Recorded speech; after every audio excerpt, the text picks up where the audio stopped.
What's up, guys? Welcome to this very special episode of Unemployable. Today, I am joined by an Australian icon, former professional tennis player, politician for the Liberal Party, and just all-around great guy, John Alexander. You've probably seen him on TV, commentate the tennis. You may have seen him in politics. But today we have a very wide-ranging talk about how to fix so many of the pressing issues that many of you talk about out there in the real world of Australia. We talk about high-speed rail, value capture, why that is important to the future of this country in bringing the cost of living down, in giving more Australians the opportunity to own a piece of this great country, and the impact that home ownership has on the psychology of them, and also the impact in communities and how people behave differently when they are able to afford a place to live. And we have some really great actual solutions proposed in this pod. We talk about a whole bunch of other stuff, leadership solutions, and a whole bunch more. It's rare that we get an Australian with this level of experience, integrity, quality of thought, that is willing to listen to both sides of the political aisle for the one agenda that you'll hear us raise, which is for the commonwealth of Australians. You're going to love this podcast. Sit all the way through the end. And if you like it, subscribe, drop a comment, and share the pod with other Australians that actually give a shit about the future of this country. With that said, please enjoy this interview with John Alexander. John, welcome to the podcast, and really appreciate you making time for us this morning. John, for those who don't know you, a lot of Aussies of a certain age will definitely know who you are, but you know, the world's moving along. There's a lot of young people now coming up. Could you just give us a snapshot about your background in Australian political and sporting life, just to sort of frame up, you know, your experience before we jump into this chat? I'd really value that. Well, I started off my working life as a tennis player, being paid $5 a day. Traveling with Harry Hopman, and the first year I played was the first year of open tennis, 1968, and I was involved in international tennis and Davis Cup representation from then until about 1985. Then I went into sports club development, the next generation clubs, our first one at Memorial Drive, and they're very successful. And then by chance, and it really was by chance, I was lured into politics. I attended a friend's, Bob Gilton, who was looking for some fundraising for his attempt to get involved in local council. And I was the MC and the auctioneer, and there was a woman there from the Liberal Party, Dr. Carolyn Curry, who thought I'd make a good politician based on the way that I sold Pat Rafter's sweaty T-shirt for $400. And I'm the most accidental politician of all time. And you served in the seat of Bennelong for a number of years in Sydney. And basically you were born and raised in Australia, right? Through your whole life, right? Yep. I'm a Northern Beaches boy from Narrabeen. Yeah, good stuff. The reason I wanted to just frame that up, John, is, you know, I really value any opportunity to sit down with Aussies that have been around a while and have seen this great country go through a few cycles and a few iterations and a few changes. And we connected when you rang my phone, and I was on a beachfront in Cyprus, actually, when you rang me. And we just talked about, you know, the state of affairs in Australia, and guys like you that have had that context, grew up in Australia, served in politics, played in sport at the highest level, done all of those, you know, really Australian things, and won the Order of Australian Medal. It's really valuable to have your perspective on where we are in things now. So maybe let's bring the viewers up to speed with why we actually connected, because I've been getting calls from folks like you that have been around a while and love this great country of Australia. But at this moment in time, there's a high degree of frustration. How are you feeling as a proud Aussie at the moment as a result of the last election, both sides of the political aisle? What are you seeing? What are you feeling? What are your friends talking about? I'm dismayed and I'm frustrated. I watched the last election campaign. I didn't see from either party, and I've got friends on both sides, any vision for this great country, any ideas of how to fulfill our potential. The problem that I suffered through in my nearly 12 years in Parliament was there was just this culture of denigrating the other side. It wasn't a contest of ideas. It wasn't a contest of vision. And I often thought that if any great ideas came along, they would die on the political battlefield. And that's probably one of the reasons I was so attracted to Philip Lowe when answering a question. He was asked, what should happen to get major infrastructure up, and his answer was that if 40 years ago somebody would have told you that my board and I would set the prime rate of interest at arm's length from government, people would have laughed at you. But that type of body, institution, is what's required to get major infrastructure projects up. And the greatest example of political failure was recently when we had the referendum. We couldn't even agree that our Indigenous people were the first people of this country. And that just shows you how the political system, the negativity, just isn't producing a result on anything.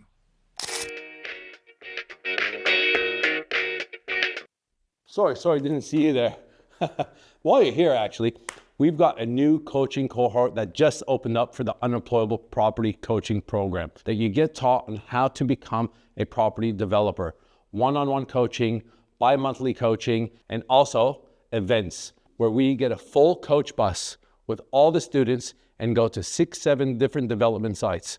When I say development sites, from 1 lot to 10 lots to 50 lots. So you get to see exactly why we buy it, how we fund it, and also how you can do it yourself. The next day, we had an amazing event at the QT Hotel here on the Gold Coast where we had all of our consultants come in and teach everybody on what they're looking for with sites, what are the different trends, and how you can become a property developer yourself. Now you see me on the video, but who you're gonna be getting coached by is Shannon and Carson. Who's Shannon and Carson? 4 years ago, Carson was cleaning carpets. Shannon was a machine operator. Today, they're doing over $100 million worth of land deals. I know you're listening, and I know you want to take action. And if that's you, click on the link below or go to www.unemployableproperty.com.au and register your interest, and one of our team will reach out to you, and we'll see you on the next bus. Now get out of here. Well, why do you think that, where did we go wrong? I agree with you. There was both sides of the aisle were horrible choices, I think, for the average Australian punter. But do you think that is there any way to fix this culture of just how bad does it have to get? Do you think it has to get super bad before we start to change our political trajectory and we start to really look for and embrace solutions rather than just being right? Do you see any answers to that problem? Well, yes, I see the answer to it would be, as Philip Lowe recommended, that to get major policy and major infrastructure projects up, it needs to be put in the hands of a neutral body like a Reserve Bank institution. Because if it's put onto the political battlefield, all good ideas die. We have been debating climate change and energy for over 40 years.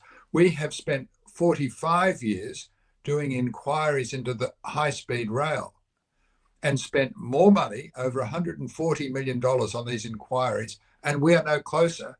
And the High-Speed Rail Authority, who I engage with, has not accepted any of the recommendations that came from 3 parliamentary inquiries as to how to go about high-speed rail. One of the key findings was that high-speed rail everywhere in the world is funded through value capture. And yet the business model that supposedly was delivered to Catherine King, the minister, prior to Christmas, has not been, the business case hasn't been released. And I can promise you, there is no value capture mechanism to fund high-speed rail in their work. So it can't work. So it's another major project that will die.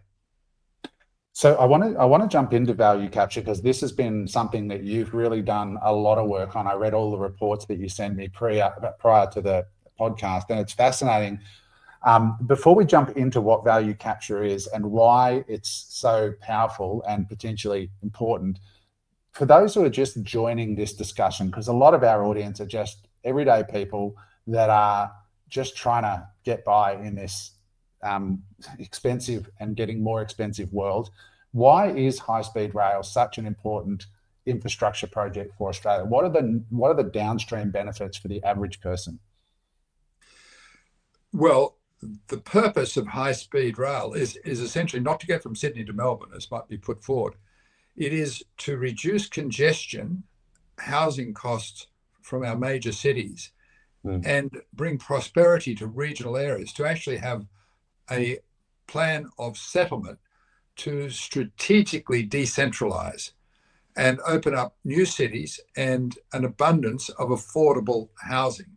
That's the goal of the need for high-speed rail is to effect a plan of settlement, a strategic plan of decentralization to create housing supply.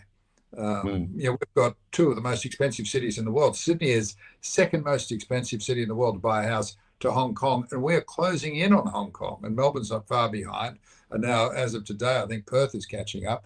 It's an absurd situation when our biggest asset is actually land, and yet our land prices are the second highest in the world. So the need to create new housing supply in regional areas and capture the uplift that is created when you establish high-speed rail stations. We did an inquiry called Fairer Funding and Financing of Faster Rail, and we had a lot of evidence from what happened to land values around Badgerys Creek with the advent of the Western Sydney Airport, and what happens when you put a train station, a metro station, in the middle of what was a dairy farm. And people just do not understand the level of uplift. But the uplift is stupendous. Land that was previously valued around $2,000 an acre, or whatever a dairy farm is worth, when you put a metro station there and zoned for high-rise development, that land goes to being worth beyond $10 million an acre or $20 million an acre. The uplift is not 1,000%, it's thousands of times. And the people who are listening, they should understand the travesty here is that this is a mechanism, in the absence of value capture, it is a mechanism to concentrate wealth amongst the landowners and the speculators, funded by the taxpayer. So the taxpayer puts in $25-30 billion to build an airport and rail and various other things, and it's the lucky landowner, the speculator, who takes all the uplift, and there's no mechanism in place to capture some share of the uplift. Our inquiry found that had the Western Sydney Airport been under the laws of the ACT, which collects 75% of uplift on rezoned land, that the airport and all the infrastructure would have been paid for just under that. But there was an absence of such a mechanism. So I want to dive into that more. And I think for the listeners, because this is the kind of, I get it all day long. Australians are just tired of not seeing any value capture in things like this, and also our natural resources. We're hearing it all the time, constantly in the media and in our pod. But I want to dive into that a bit deeper, but I just want people to actually understand, like in practical terms, if we could get a high-speed rail, what sort of cities that are currently not really connected, people don't want to go there because they're too far. Can you give us a couple of practical examples of like a regional city and how much time it would take, for example, to get on a high-speed rail, like from Ipswich to Brisbane or further? Like how quickly, how would it change the gap in real terms? Certainly. Think of the Central Coast, the Gosford region, Ourimbah region, into Sydney, 15, 16 minutes. From the Southern Highlands into the city, 17 or 18 minutes. From Goulburn into the city, 30 minutes. Wow. 40 minutes. from Newcastle to Sydney. One of the interesting parts of our inquiry, we held an inquiry one day in Newcastle, and it started off by suggesting that with high-speed rail connectivity, because Newcastle has no geographical limitations, that Newcastle in time would be a bigger urban area than Sydney, and when connected with Sydney and the Southern Highlands and the Central Coast, this would create a mega region of over 15 million people. But the advantage of Newcastle is, there's about 280,000 people there or so. There is the chance to actually proactively plan the urban development, as opposed to what we see in Sydney, where we're endlessly retrofitting infrastructure, where it's so difficult to do because to resume land, you're looking at the most expensive land in the world, so that doesn't happen very often. When you don't do that, you tunnel, and when tunnel's too expensive, nothing happens. We have spent billions upon billions of dollars of retrofitting infrastructure into Sydney. Try driving onto the Sydney Harbour Bridge these days. It is a mess. And all of the tunnels that have been built, the toll roads, most tolled city in the world. Retrofitting of infrastructure is always very, very expensive and never very effective. So the need to ease the pressure on our major cities by strategically decentralizing and creating new great cities that have that commutable time into these cities of Sydney and Melbourne and Brisbane in time is absolute and essential. It should be an absolute priority. When you look at our need for immigration, immigration must be calibrated to your housing supply. So to increase housing supply, we need to decentralize. We need to open up these regional areas to create more affordable housing, and then you can calibrate your immigration to that. But at the moment, we've got a housing shortage. We bring in 600,000 people in a year. It's quite interesting. You know how many people come into the US a year? 1 million. No. And look at how we're a tiny part of that. We've got 600,000 coming in. Wake up. So America has 1 million immigrants a year, and Australia has 600,000. That's my understanding. Sad as it is. Oh my God, that puts it in perspective, because the US population is 13 times the size of Australia. So that's just, wow. I didn't know that, and that's amazing. Even if it's half right, that's amazing. Wow, I didn't know that. So John, I mean, what you're talking about here is the kind of, like, I sat through a presentation 2 weeks ago from a company in Dubai called Emaar, and they're a huge real estate development company, and they laid out the vision that the Dubai government and the Emirate states have for their future over the next 20, 30 years. And it is nothing short of absolutely inspiring. And when you think of what they're working with a dust bowl, like literally sand. And in Australia, we have this incredible natural resource, beautiful country, everywhere up and down, well, everywhere, but up and down that East Coast where you're talking about. If that happened, high-speed rail, when you describe it in those terms, Newcastle to Sydney, it reshapes the entire nation. It reshapes the way Australians think about the country. There are millions of Australians commuting 40 minutes a day now in cars and on trains to the outer suburbs of Sydney and Melbourne as it is. It's just absolutely an incredible idea. So I hope for the listeners, you realise how powerful this actually is. So sorry, John, carry on. Yeah, it's questionable. The decision that high-speed rail is going to be kicked off between Sydney and Newcastle, it should have been a decision made at arm's length from politics. That was a political decision. And then the high-speed rail authority has to work with that. It's the most expensive terrain to establish high-speed rail, especially when you're going from Central to Gosford Town Centre to Broadmeadow.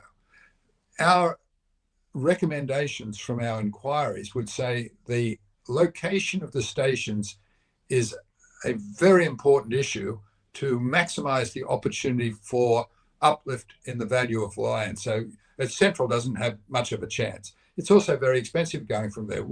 Nearly every group that gave evidence suggested that the high-speed rail terminal should most likely be in Homebush Bay. It certainly shouldn't go into Gosford. you should be placing that high-speed rail station where you can create a 1 million people city, somewhere west of Arimba or in that area there, not 5 levels under the Gosford station. There's no, you're limited how much development you can do there. And certainly it should have been west of Newcastle, because that is on its way to Brisbane. So going into Broadmeadow, it's expensive to go into Broadmeadow. It's expensive to go north from Broadmeadow. So they've been diametrically opposed to the recommendations that the government was a part of. There was no dissenting reports in any of the 3 parliamentary inquiries that we did into this subject, from harnessing value, delivering infrastructure, to fairer funding and financing faster rail, and I think it was building up and moving out, which was a very, very good inquiry, which was talking about the building up and the densifying around infrastructure in our major cities, but more importantly, the moving out and strategically decentralizing, which was seen as the future for housing supply in Australia. Interesting. And so let's talk about value capture in a little bit more detail, because this is a really interesting idea. So the idea is you basically, I heard Howard Lutnick talking about this in the US, right? So he's the Treasury Commerce. Basically, Elon, for the listeners, was responsible for trying to cut the budget, and Howard was responsible for trying to add $1 trillion, and Elon was trying to save $1 trillion out of their budgets. That's basically the two of them. And so he talked about how he wants American people to value capture in all kinds of ways, from land zoning to, if the government grants a contract to a company, they should be able to participate in the uplift of that company as a nation, when they award a contract. It's just a really interesting way to look at government interacting with private.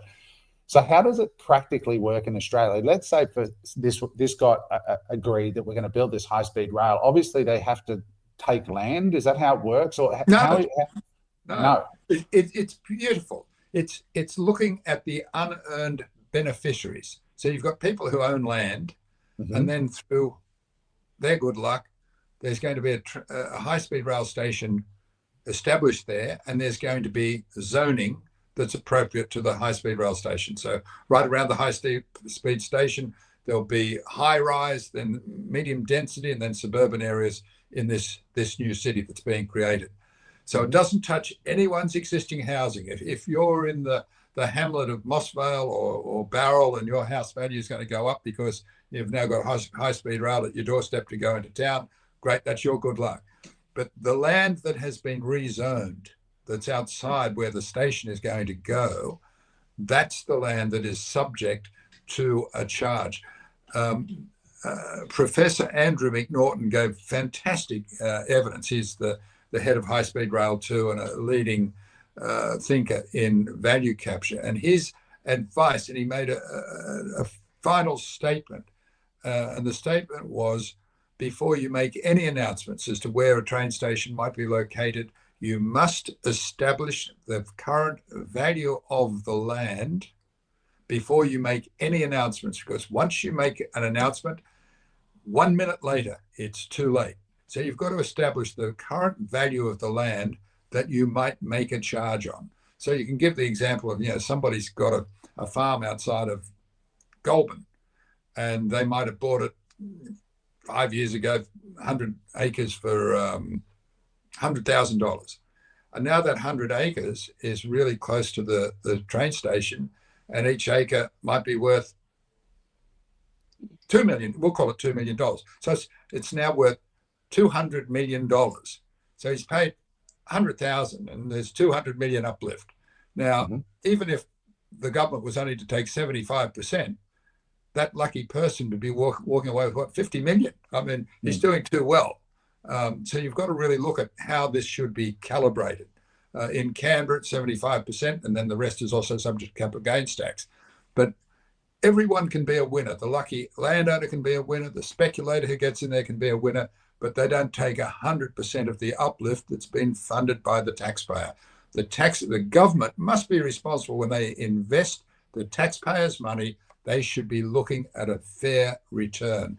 And this is how you do it. And in the absence of it, you're putting in a mechanism like negative gearing does, and you're forcing people into renting who are paying for the uplift and the ownership of that property to the landlord. And that's another mechanism that concentrates wealth, which is closely related to this idea of when you don't have value capture, you're concentrating wealth amongst the landowners. It's terribly unfair to the taxpayers that governments, are charged with actually looking after their interests. And it will fund high-speed rail. It doesn't only just fund it, it funds the schools, it funds the dams, it funds the hospitals, the universities, and anything else you want to put in. And after you've paid for it and it's running, it will still, for decades and decades and decades, continue to produce enormous revenues that maybe DST could be shared with other states that aren't getting high-speed rail at this point. So look, I'm going to ask the dumb questions, right? Because I don't know a lot about, these types of transactions where the government knocks on a landowner's door and says, hey, listen, this is what's happening. But essentially, it's kind of the way I'm thinking about this is the government is like a developer and its shareholders are the Australian public. And it basically says, right, the developer, being the government, sort of says to this landowner, right, we're going to put a high-speed rail through here. Is it a resumption order or something? They said, look, we're going to take this land. No. But isn't it owned by them? It's owned. The landowner owns it. Right. And the chap from Goulburn who's got the 100 acres, it's his choice whether he wants to sell it for the 200 million or keep it. He can do whatever he wants. I think he'd probably sell it. Yeah. And then if you brought in a land tax, which should be there, that would give encouragement to sell it, because now the land tax would be on the 200 million, not the 100,000. But that aside, if you think logically, if you're a bloke a gal who's bought some beautiful 100 acres outside of Goulburn, the Southern Highlands or something, and now the train station's coming, your land has been rezoned, and it's worth this stupendous amount of money. Are you really going to sit there and not take that $100 million or $200 million? Is that but is that coming from the government, or is that coming does the government buy it? No, the government doesn't buy it. It's the developer buys it. Okay. The land is now zoned medium density housing. Yeah. It's got a value of $1 or $2 million per acre. Understanding that a 600 square metre block of land in Sydney is currently valued at $2 million. That's a quarter an acre. So you're looking at, if you're having it a quarter of that price, it's still going to be a couple of $1 million an acre. And the developer buys it. The government can have already zoned it and approved it for development. And so the work has been done on behalf of the developer, who's got the planning approval, got the zoning, and can buy it off the farmer for this amount of money. It's divided up into 400 building sites, and they sell the 400 building sites off and make a nice profit. Yes, and so the government gets there by way of a tax on that transaction. Is that right? And then that revenue then goes to build the infrastructure. That's correct. The Goulburn farmer who bought it for 100,000, sold it for 200 million. There is a charge on that 200 million. As he sells it down. 75%. If it is 75%, that farmer would be walking away with $50 million, which would then be still subject to capital gains tax, but they're going to be walking away with like $30 million for an investment of $100,000. They're doing awfully, awfully well.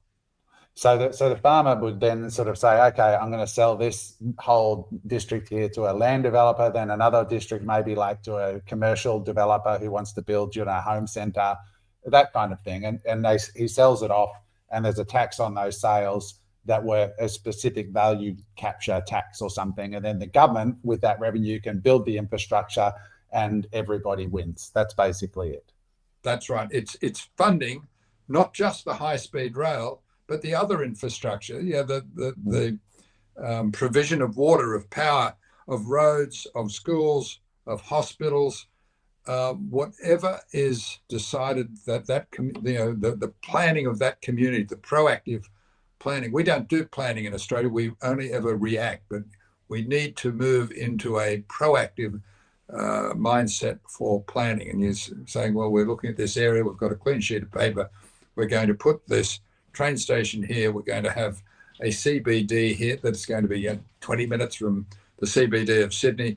We're going to have high-rise development around here, so that land will be worth an enormous amount, medium density around there, and you plan the new settlement. So is that land capture legislation, that's not in place at the moment, right? There's no mechanism for the government to apply this tax in instances where the government approves major infrastructure projects. It's not in place at the moment? Victoria has put in an impost of, I think it's 66% on lands that are rezoned. And New South Wales was certainly looking at putting in a similar impost on lands that were rezoned or the beneficiary of infrastructure. I'm not surprised Victoria is first to tax its residents. Yeah, they're the world champions, mate. They're the gold medalists. But this is an equitable charge. This is not, what stamp duty is. Stamp duty. I mean, most ridiculous charge of all time. This is fair and equitable. No, everybody's winning. The developers, they've got certainty. The landowner is winning because they're being told your land is being rezoned. Don't sell it as $100,000, 100 acres. It's now going to be rezoned. It's worth a lot more. Be warned. But when you do sell it for this enormous price, it will be subject to a value capture charge.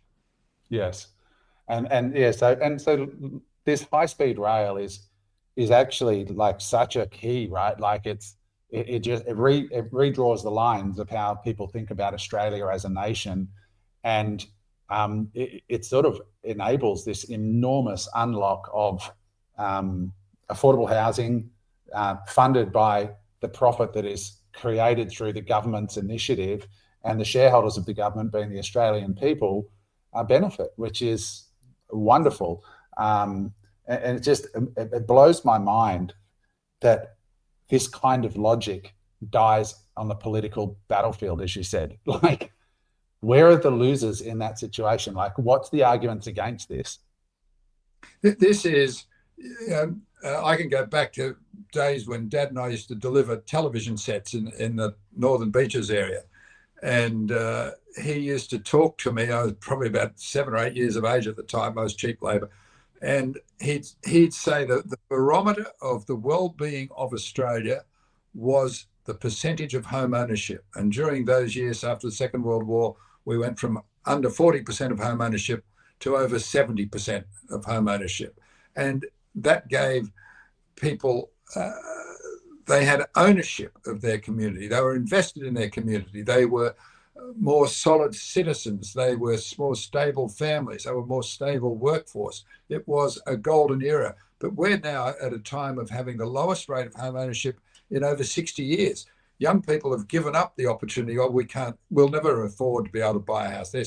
They're trapped in renting, and every year they rent, they get further away from being able to buy unless there is serious change. And the first serious change that's got to happen is you've got to create a supply of affordable housing. So when you're looking at dividing up land that was, just hundreds of dollars per acre, to the rezoning and the advent of the high-speed rail, where it'll still be, a fifth or less than what it would cost in Sydney, but be actually a shorter commutable time than many areas in Sydney. So that will add value to those lands.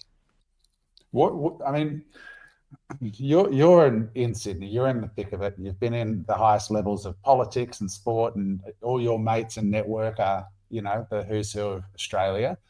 What do they make of Australia right now with these pressing challenges of housing affordability, the breakdown in young people? I mean, it's not just housing. They're not having kids. They're not reproducing. The Australia that we had is being lost. What do you guys make of it? you guys have been the beneficiaries of it in some ways. And there's this culture that I think is very toxic creeping in, where they're hating the boomers and they're hating. What do you make of it from where you sit? Like, what are you saying to your grandkids, and how are your mates talking about these problems? It is so unfair. I've visited old friends. That's the only type of friends I've got now, are old ones, in California. And I said to Ross Case, terrific tennis player, great champion person, and I said, "Oh, look, my daughter and son-in-law just bought a townhouse in Redfern." I said, "What do you think it cost?" He said, "I don't know. I know the price has gone up a lot." I said, "It's nice. Yeah, it's sort of 2-bedroom, 100-year-old little place." Oh, he said, "Gee, well, probably what, $400,000 or $500,000?" No, $2.8 million, a mortgage of $2 million. And what my colleagues didn't understand that in Australia, when the Reserve Bank puts up an interest rate, 80% are on a variable rate. And so it goes up the next Tuesday, right? And then what compounds the problem, it's also got to be paid with after-tax dollars.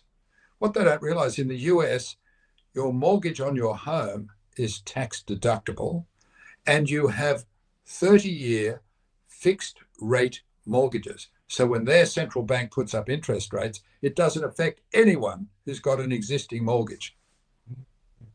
I mean, Our system is so volatile that here's this young couple who do awfully well, but their mortgage has gone from $40,000 a year to $120,000 a year after tax. So they've got to make $240 to be able to pay the $140. I mean, this is, how can you make any plans? How can you live with that? It's just, when you looked at that program called Nemesis that they did on the Liberal Party years, my take from that was, gee, they're spending a lot of time backstabbing each other and the other side. When are they ever doing the work? When are they looking at these challenges and putting their mind to it to find better solutions? When these solutions are available, other parts of the world do things like this, but not here. I mean, it's the real estate market is concentrating. It's going the way of the US, where a tiny percentage of people own 90% of the assets in the US. An enormous concentration of wealth, which I think is at the heart of the unrest in the US. That's what's creating this tension. There is going to be one of the things I say to one of my mates over there is, the problem in America is the have-nots have guns, and you can just see that the tensions getting to a tipping point, and it could become really unpleasant. But it's because of the division of wealth, the haves and the have-nots. I can feel it in Australian life. Like, I can absolutely feel. I can feel it on the roads. I can feel it in the underlying tension of Australians. That easygoing Aussie mentality has slipped away under the weight of the cost of living. And a lot of young people listening to this, I want you to hear what John's been saying. He's a beneficiary of it. I'm a beneficiary of that boom, but we're not happy about it. I lived in the US for 5 years, and I can tell you that when the middle class gets hollowed out, it is not a better country to live in. It's sad. And compare it to China. America has had 100 million or more go from middle class to poverty. And China has had hundreds of millions go from poverty to middle class. And yet we get brainwashed into being told, oh, China's a really bad place and America's a really great place. Well, America's not doing great these days. It's not the country that I knew. I was a green card holder. I spent a lot of time there from 1968 till 1986. And it was a great country. It was fair. The housing was unbelievably cheap. Cost of living was low, and they were making enormous strides in some of the things that Australians would have thought were particularly unpleasant, particularly in regard to discrimination. We had a great Black American tennis player by the name of Arthur Ashe, we travelled with, we're great friends with, and we had this poignant moment where we were playing in Richmond, Virginia, where he came from. We're playing at the country club, practicing at the country club in Richmond, Virginia, where his dad used to be a janitor. and he was the first coloured person ever allowed to play tennis at that place and dine in the restaurant. And by the end of the week, so many of the members saying, "Gee, Arthur, they're really surprised. He's a really good guy, isn't he?" I said, "Yeah, really good guy, actually."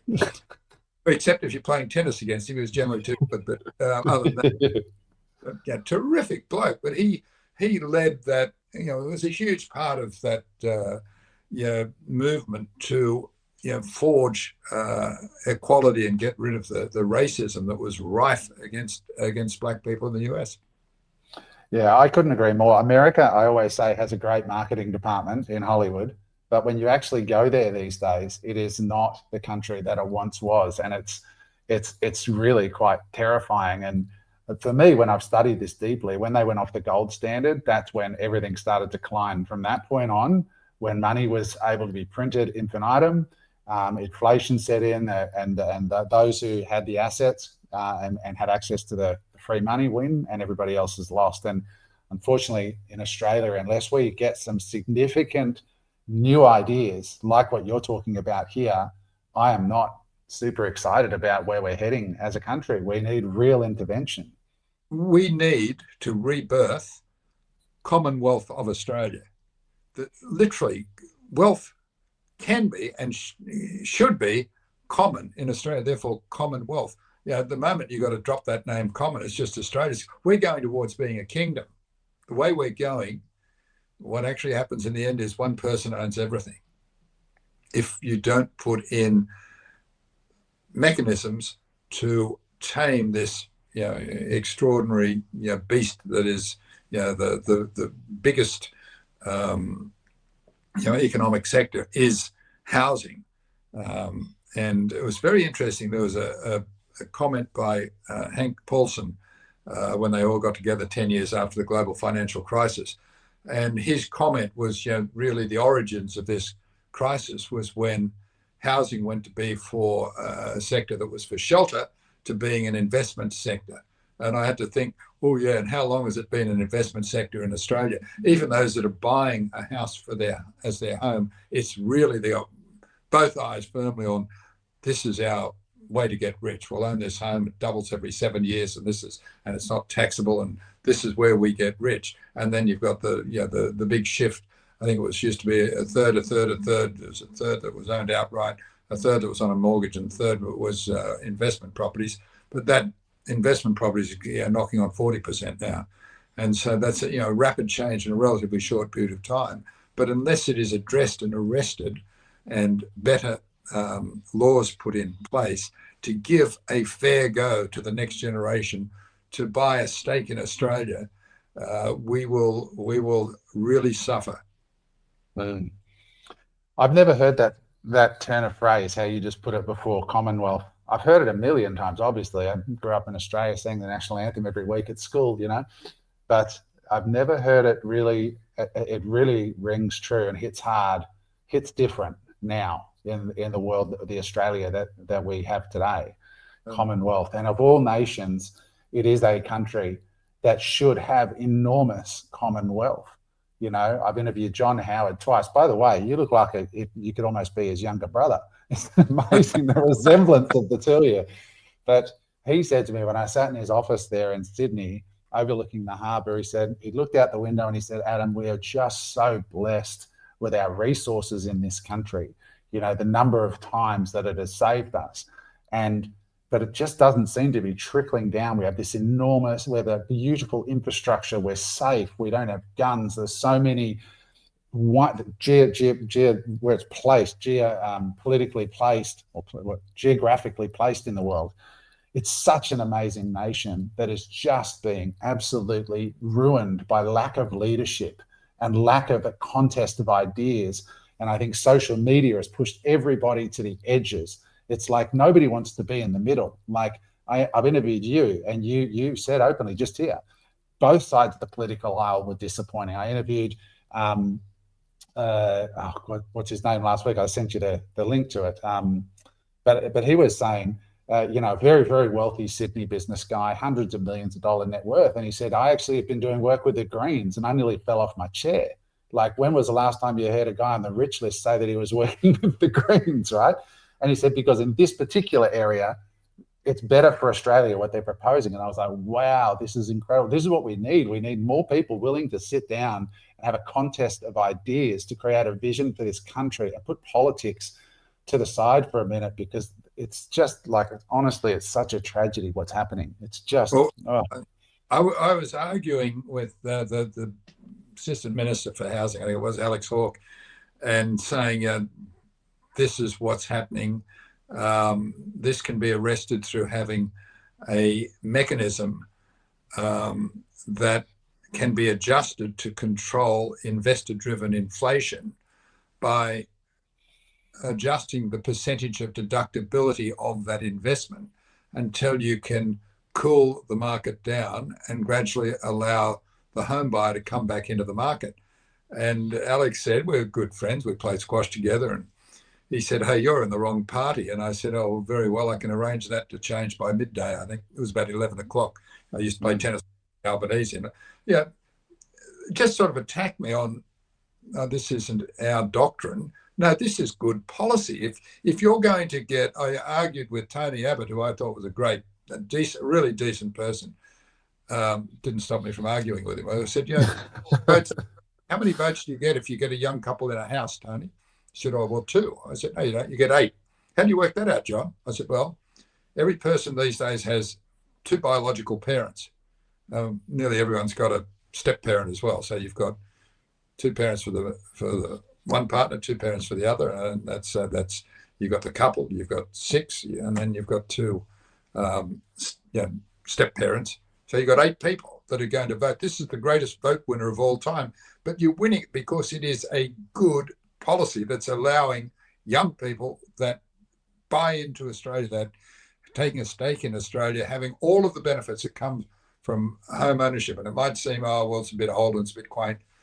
Rubbish. It's a classic. It is a foundation of a person's self-esteem. George Bush Sr. had a HUD system in the US policy that allowed people to buy their housing that they were living in, the social housing. And the difference in personal self-esteem when these people had never owned a property, owned their property, divorce rates went down, graffiti didn't happen, crime didn't happen, unemployment didn't happen. They owned something, they were proud of it, they treasured, they invested in their community. That when you own a place in a community, you're invested in it. You do things for the community. You go on the Clean Up Australia days and things like that. If you rent a car, you wash it, no. And that's what happens with the renter. They're not invested in their community, and it is a great shame. It's a loss of social fabric. Yeah, there are other problems, John, that stem from it as well that I've read about. Things like military enrolment in countries where there's low home ownership. They struggle to get people to enroll in the military because they don't feel like they own part of the country. They don't feel like they're part of it. And I'm seeing it now. It's starting to even move the other way, where there's people who do own that are starting to sell because the taxes that are coming in, it's just all a mess. And they're just going, I don't want the stuff anymore. It's an experiment, that's for sure. But when I look to other developed nations where this divide between the rich and the poor has just gotten worse, and like you said, in the end, one person owns it all at the moment. It's a BlackRock type entity that just sucks in like the Death Star, all the capital, all the assets, and there's just the rich and the uber rich, the uber elite, and then there's the poor, and it's not a great country. So, I think young people listening to this, I just want you to hear that it's, very easy to villainize the people, the boomers that have benefited from this, but don't think for a minute that they're all delighted about this either, because they're not. They've got kids, they've got grandkids. They want those kids and grandkids to have a go, John, what do you encourage, people in your family circles who are younger, like at this point in your life, you've probably made your money, you're okay, right? Like it was Jeff Wilson that I was talking to last week, and he was saying he'd been working with the Greens, and it blew me away. But what do you say to these young people? Like, what should they be doing to ensure a better Australia for the future? What should we be doing to sort of get this back on track? What can we do? Is it voting? Is it being more politically active? What do we do? How do we help? Do we demand competition of ideas? How do we facilitate change? Well, yeah, we desperately need to have a genuine, that place in Canberra should be an arena for a contest of ideas, and you've got to educate people so that they understand how wrong negative gearing is and the way that it's developed, and at the cost of the renter who gets further away from ever owning a property. And how do you turn that around without crashing the market? Bill Shorten's concept some years ago would have crashed the market by only allowing new properties to be negatively geared. Well, you only negatively gear to sell for a profit. So if you can buy a new property and can only sell it to a homeowner and not an investor, you're not going to sell it for a profit. And so that would have certainly crashed the market. But the inquiry that I did into home ownership, which was still birthed, unfortunately, we had a lot of engagement from Glenn Stevens and the Secretary of the Treasury, I think it was John Fraser, and others. But to have this idea of having a lever that can control the percentage of deductibility for the investor to control investment-driven inflation, exactly the way the governor of the Reserve Bank controls inflation by controlling the prime rate of interest. You could control housing inflation driven by the investor, and over a period of time, move it to a wage earner competing with wage earner for housing as a shelter segment. And one of the ideas was also to be able to use your super. And I had a great meeting with Malcolm Turnbull, and he'd said, "Oh, this is the stupidest idea he'd ever had." So I've finally got a meeting with him, and we're sitting down. I said, "Oh, well, look, I'll start off with this one because you've said it's the stupidest idea that you've ever heard, and if you still think that, well, I'll be gone in 5 minutes." And the point of difference I put forward to Malcolm was that if you're allowed to use super, it's not taking money out of super to buy your house. In using super, we came up with this idea of having a super mortgage where your super could contribute to the principal component of your mortgage. But in that case, the house was then seen as a super asset and therefore accessible in regard to your applying for the age pension later on. And the number one issue that determines poverty in retirement is if you don't own your own property. So being able to use your super to buy your first home and to have that little nest egg sitting there made an enormous amount of sense. And yeah, okay, so the attacker will say, "Oh, well, then you're just going to heat up the market." And then you say, "Well, that's because you weren't listening to the first part where you've got a lever that reduces the percentage of deductibility to cool the investment." So we had these counterbalancing mechanisms and stabilizing mechanisms. One of the stabilizing mechanisms was we needed to have more people in fixed rate mortgages, and those mortgages needed to be over a longer period of time. They're 30 years in the US. Even if we just had 10 years mortgages that were available at a fixed rate, that would be a stabilizing mechanism.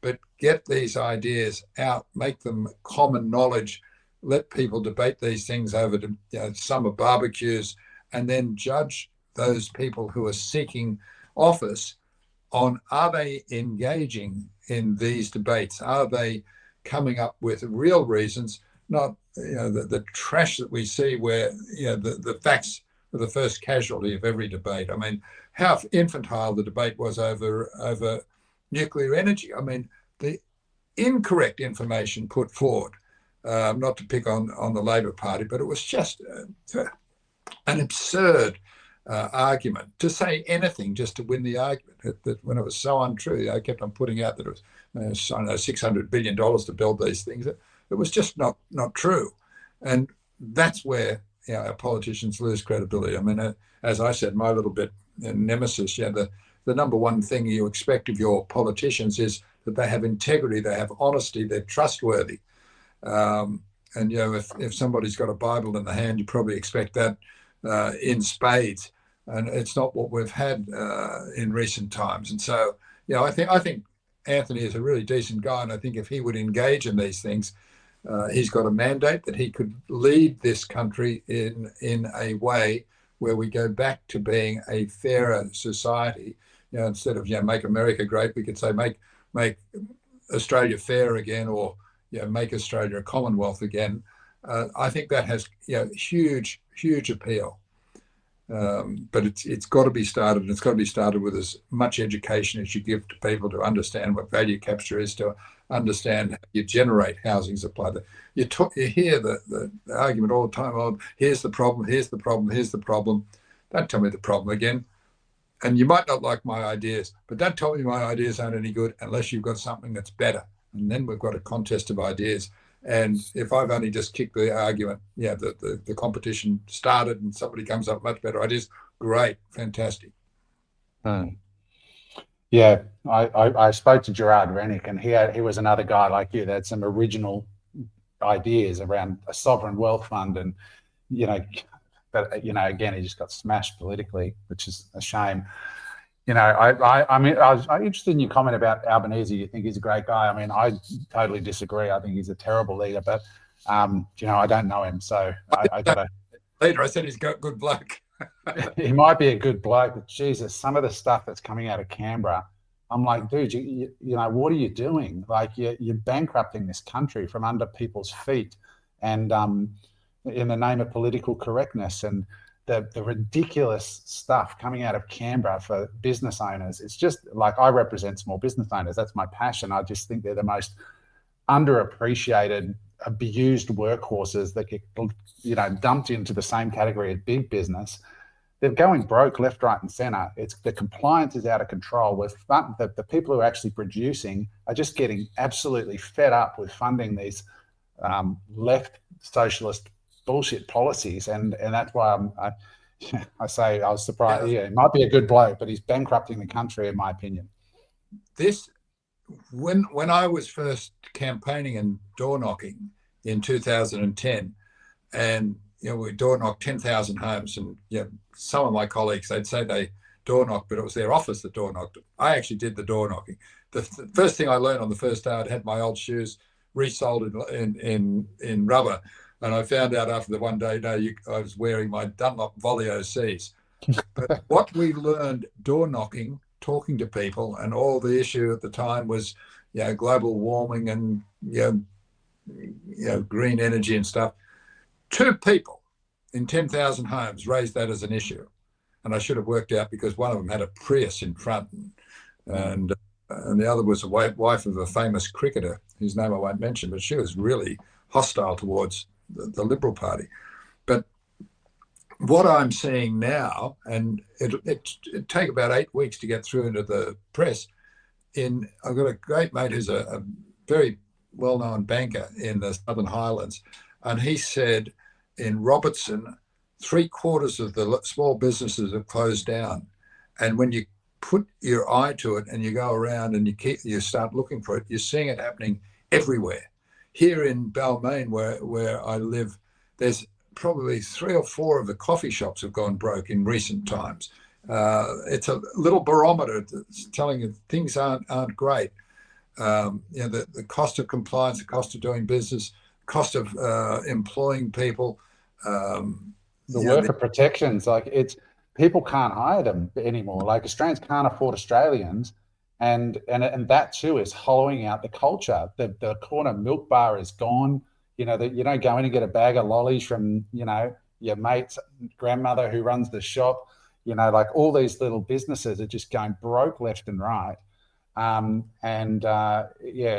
I don't want to go. It's an interview with you, but it's just so frustrating. And we need to, encourage business and innovation. Has just gone to pot. But anyway, that's sort of by the by. I mean, I just listen to Australians every single day, and they're absolutely sick of immigration without a solution around housing. They're absolutely sick of the high housing cost right across the board. Even the people with housing are getting sick of it because they can see what it's doing to the country.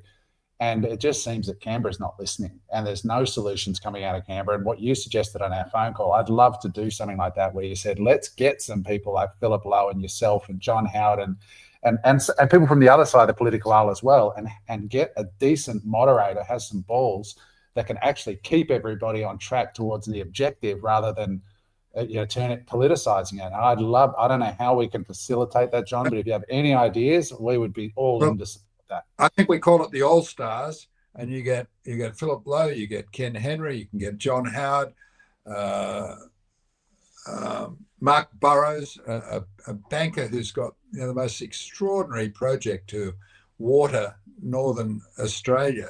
But even he, with his background, can't get traction to get government to act on these really well thought through ideas that would mean so much. And to have an honest, I watched Chris Ullman being interviewed the other day. I know it was on your show, but he made so much sense when he talked about energy and the frailty of going all green, and that it won't work, and it's virtue signaling, and all it's going to do is destroy our economy for no benefit. And the lying that goes on with that, when it's insane.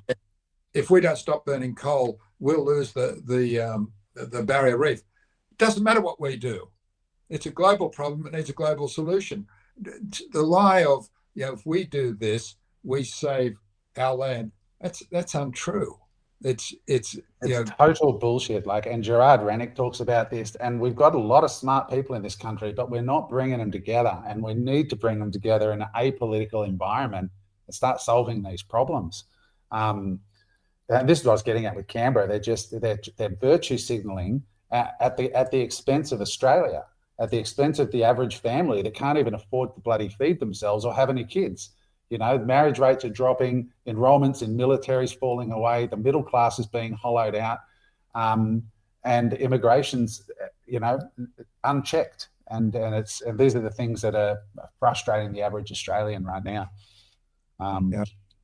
Anyway, John, is there anything else you want to leave us with, mate? Any words of wisdom? Like I said, we're in furious agreement, and I've really enjoyed meeting you and talking with you, and so grateful to have my little say. And I just hope it stimulates others to come forward with ideas and make this a contest of ideas, and push it through to those who have been given the privilege and the responsibility of looking after our future, and that they should be concentrating on that, not just denigrating the other side. So hopefully there is a change. I hope it doesn't. We don't have to go to a point where we are really devastated before we have to make a change. Anticipate. Well, I was having a very funny conversation, last little comment, segue with Malcolm, and he was talking about we need to be agile. We're talking about agile, and I'm going, no. You only need to be agile if you can't anticipate what's going to happen. And when you do make certain questions at question time, you can anticipate the answer. You don't have to be agile and chase it down. You can be standing there waiting for it. But you've got to understand the cause and effect. When you do certain things, this is what's going to happen. And you don't have to be dumb and then have to be agile. You can be ready for the next policy to address that situation that you've actually made arise. And I think that's we've got to be proactive, not reactive, is the thing. And we've got to start planning and investing in infrastructure in a way that it is self-funding. If a value capture mechanism can't fund some piece of infrastructure, good, don't do it. But it's very easy to do the sums to work out how much of the funding will arrive from value capture. There was a great example of a wharf being built in Phillip Bay, in Port Phillip Bay, and the land uplift that would happen around that wharf of government-owned land alone more than funded the building of the wharf. And yet people are always running around saying, because the cross-city rail raised 30% of the cost of the infrastructure through a levy on businesses alone. And Tim Williams, who was in charge of that, said, he said, I'm lauded all the time because I raised 30%. He says, let me tell you, I stuffed up royally. He's English. I was English briefly. He stuffed up royally. Had I had an impost on the uplift of the value of land, we would have funded the entire thing. And that's where an understanding of how value capture works to fund infrastructure is so important, and it's such a fair and just mechanism to have in place to protect the taxpayer and not concentrate wealth.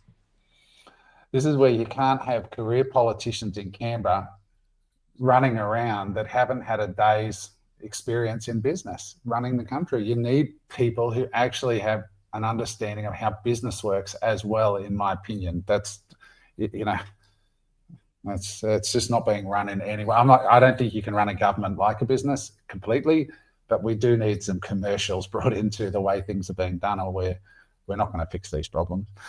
John, do you tweet, or are you on socials anywhere actively, or is there anywhere people can follow you? No. I'm an old geek. I don't know anything about that. My kids tell me about things like that. But well, if you have any of your mates who've got interesting voices, mate, from either side of the political aisle, please think of us, because we'd love to have a chat with them. Podcasting is the way of the future. We're getting a lot of traction, a lot of views, and it might feel like it's just you and I talking, but tens of thousands of people are going to see this and hear this across the interwebs. So please point them our direction, because we exist to hear these voices that have got something to say based on real life experience. Okay, I'll circulate it to a couple of friends. I think Ken Henry would make a great interview. I think I've never met him, but we talk on the phone like we're the oldest buddies, and we probably are old, but we agree on this path forward and what should be done. Yeah. Tax reform, and then he looks at value capture. He says, "Oh, that's a beauty," and it's positive. The conversation seems to grow when we talk. And Philip Lowe, who was when I was first dealing with Glenn Stevens as the head of the economics committee, he was the deputy governor, and very highly intelligent guy. And that one thought of his in answering that question, that we need to not allow politics to interfere with great projects and still birth them. And if they can't work in a bipartisan way, then they default the position and should get to this independent body. Well, guys like you, please, mate, do more of this. Don't sit on the sidelines, because Australia needs your ideas, and they're not coming from young people yet, mate. So please keep doing pods. Please keep pushing the barrel, because it's so helpful, and it's only this kind of thinking. It comes from a lifetime of experience. It's going to make change. So thank you. We appreciate you. Great talking to you, Adam. You too, mate. Cheers. Hey there. I hope you enjoyed that episode of Unemployable. If you'd like to watch another episode, just click there.